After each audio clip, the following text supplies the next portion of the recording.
Welcome to public சேவை. வணக்கம் நண்பர்களே. தொழிலாளர் நல வாரியத்தின் ஐடி கார்டு எவ்வாறு பதிவிறக்கம் செய்வது அண்ட் உங்களுடைய ரெஜிஸ்ட்ரேஷன் நம்பர் மற்றும் அப்ளிகேஷன் நம்பர் உங்களுக்கு தெரிந்து கொள்வது எப்படி அப்படிங்கிற முழுமையான தகவல் இந்த வீடியோ மூலமா நம்ம பார்க்கலாம். நீங்க ஏதாவது ஒரு ப்ரௌசர் ஓபன் பண்ணிக்கோங்க. சர்ச் பார்ல தொழிலாளர் நல வாரியம் அப்படிங்கிறத நீங்க டைப் பண்ணுங்க. ஃபர்ஸ்டா ஒரு லிங்க் கொடுத்துருப்பாங்க. அந்த லிங்கை நீங்க ஓபன் பண்ணீங்க அப்படின்னா தமிழ்நாடு அமைப்பு சாரா தொழிலாளர் நல வாரியத்தோட அபிஷியல் பேஜுக்கு வந்துருவீங்க. டைரக்ட் லிங்க் நான் டிஸ்கிரிப்ஷன்ல கொடுத்துருக்கேன். அதை நீங்க டச் பண்ணாலும் டைரக்டா இந்த பேஜஸ்க்கு நீங்க வந்துடலாம். உங்களுடைய ஐடி கார்டை டவுன்லோட் பண்ணணும் அப்படின்னா லாகின் ஃபர்ஸ்ட் உங்களுடைய ப்ரொஃபைல பண்ணணும். லாகின் ஆப்ஷனை கிளிக் பண்ணீங்களா உங்களுடைய யூசர் ஐடி அண்ட் பாஸ்வேர்ட் நீங்க என்டர் பண்ணிட்டு லாகின் கொடுத்து தெரிஞ்சுக்கொள்ளலாம். ஒருவேளை உங்களுடைய யூசர் ஐடி ரிஜிஸ்ட்ரேஷன் நம்பர் உங்களுக்கு தெரியல அப்படின்னா கீழே ஸ்க்ரால் பண்ணி வந்தீங்க அப்படின்னா விண்ணப்ப எண் அப்படின்றத கொடுத்துருப்பாங்க. அதை டச் பண்ணுங்க.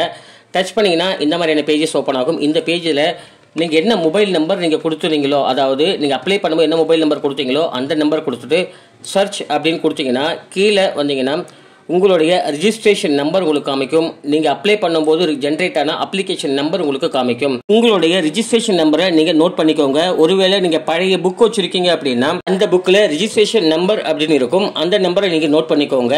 மறுபடியும் லாகின் பேஜ் வந்துருவீங்க. பயனாளர் பெயர் என்றதுல ரிஜிஸ்ட்ரேஷன் நம்பரையும் பாஸ்வேர்டு அப்படிங்கிறதுல உங்களோட டேட்டு மந்த் இயர் அப்படின்றத டேட் ஆஃப் பர்த்தை கொடுங்க. லாகின் கொடுத்தீங்கன்னா லாகின் ஆகிடும். ஒருவேளை உங்களுக்கு டேட்டு மந்த் இயரில் வந்து லாகினில் ஓப்பன் ஆகலை பாஸ்வேர்டு அப்படின்னா ஃபர்கெட் பாஸ்வேர்டு கொடுத்தீங்க அப்படின்னா உங்களோட ரிஜிஸ்ட்ரேஷன் நம்பரையும் உங்களுடைய மொபைல் நம்பர் கொடுத்தீங்கன்னா சென்ட் ஓடிபின்னு கொடுக்கணும். ஆட்டோமேட்டிக்காக உங்களுடைய மொபைல் நம்பருக்கு ஒரு ஓடிபி வரும். அந்த ஓடிபி என்டர் பண்ணிங்கன்னா உங்களுடைய பாஸ்வேர்டு வந்துட்டு உங்களுடைய மொபைல் நம்பருக்கு அகைன் ரிசீவ் ஆகிடும். மறுபடியும் லாகின் பேஜ் வந்துடுவீங்க. உங்கள் ரிஜிஸ்ட்ரேஷன் நம்பரையும் பாஸ்வேர்ட் டைப் பண்ணிட்டு லாகின் கொடுத்தீங்க அப்படின்னா ஆட்டோமேட்டிக்காக உங்களுக்கு தமிழ்நாடு அமைப்பு சாரா தொழிலாளர் நல வாரியத்தோட பேஜ் வந்து ஓப்பன் ஆகிடும். இந்த பேஜஸ்ல தொழிலாளர் பெயர் என்ன, அவங்க எந்த வாரியத்தில் நல வாரியத்தில் ரிஜிஸ்ட்ரேஷன் பண்ணியிருக்காங்க, எப்போ ரினியூவல் பண்ணணும் அப்படின்ற முழுமையான இன்ஃபர்மேஷனுமே எல்லாமே தெரிஞ்சு கொள்ளலாம்.